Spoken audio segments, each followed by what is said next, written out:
Docteur du son. Alors nous allons voir l'utilisation d'un expander ou gate sur des sons musicaux, puis sur un autre son pour voir un petit peu.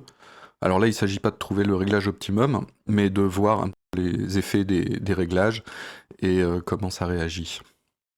Alors sur un premier son avec un bruit de fond désagréable, dû à une perturbation électromagnétique lors de l'enregistrement ou ce genre de choses, il est évident qu'il vaut mieux éviter d'enregistrer avec un bruit de fond, un souffle, un buzz ou des choses comme ça. Parfois, on n'a pas le choix. Mais on verra bien que les réglages ne sont pas parfaits pour ça et qu'il vaut mieux partir d'une bonne source.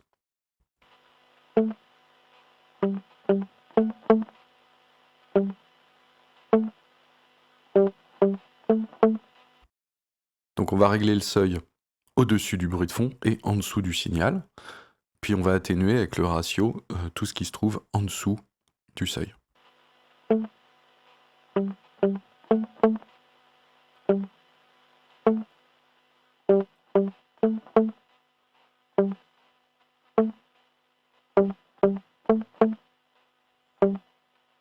Donc on voit bien qu'on atténue certes, mais qu'il y a encore des effets un petit peu désagréables.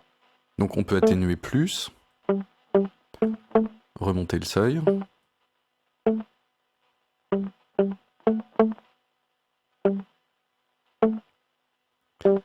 On peut aussi adapter le release pour voir si on n'a pas quelque chose de plus naturel.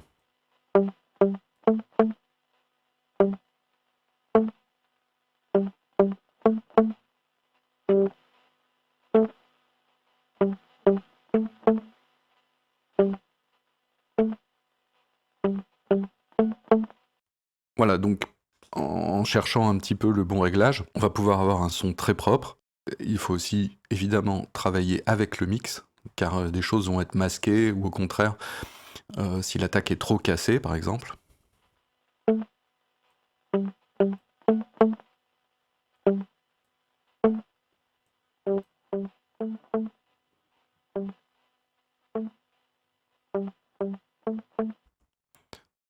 On n'aura pas non plus ce qu'on veut. Donc bien faire attention à ce que notre signal soit pas pire qu'avant.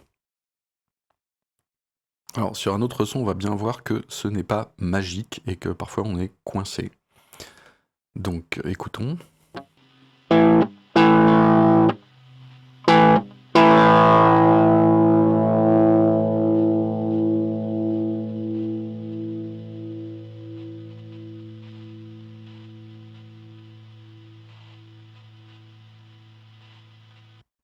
Alors si on essaye de traiter ce son avec donc une note qui se termine doucement et qui est très perturbée par le buzz électromagnétique qui se balade, voyons ce qu'on peut faire.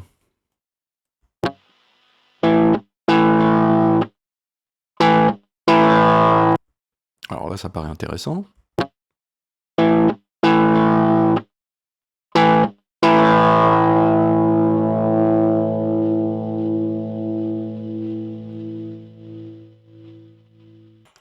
Et oui, à partir du moment où notre signal n'est plus assez fort, il ne peut pas être discriminé par l'expander du bruit de fond, et donc on hésite entre les deux, et on en met, alors il y en a trop au début, puis pas assez à la fin. Donc à la fois on n'enlève pas le bruit de fond, et on détruit notre signal.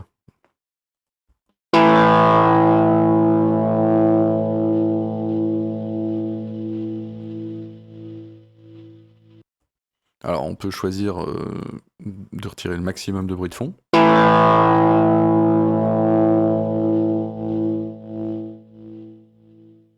Ou de garder le maximum de signal.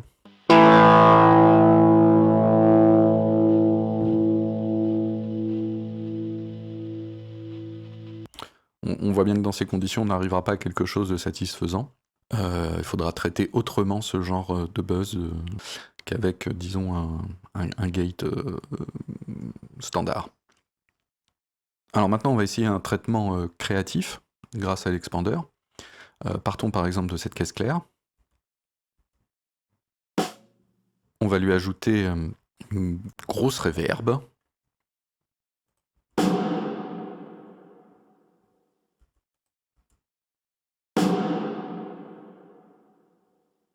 Et là, on se dit qu'on aime bien l'espace qui est apporté et que la caisse claire devient très large, très imposante, mais la reverb est trop longue. La queue de reverb traîne et fait que ça va se mélanger avec le mix, qu'on va croire qu'on est dans une église, enfin ça va pas aller. Donc on va essayer de couper cette reverb plus tôt.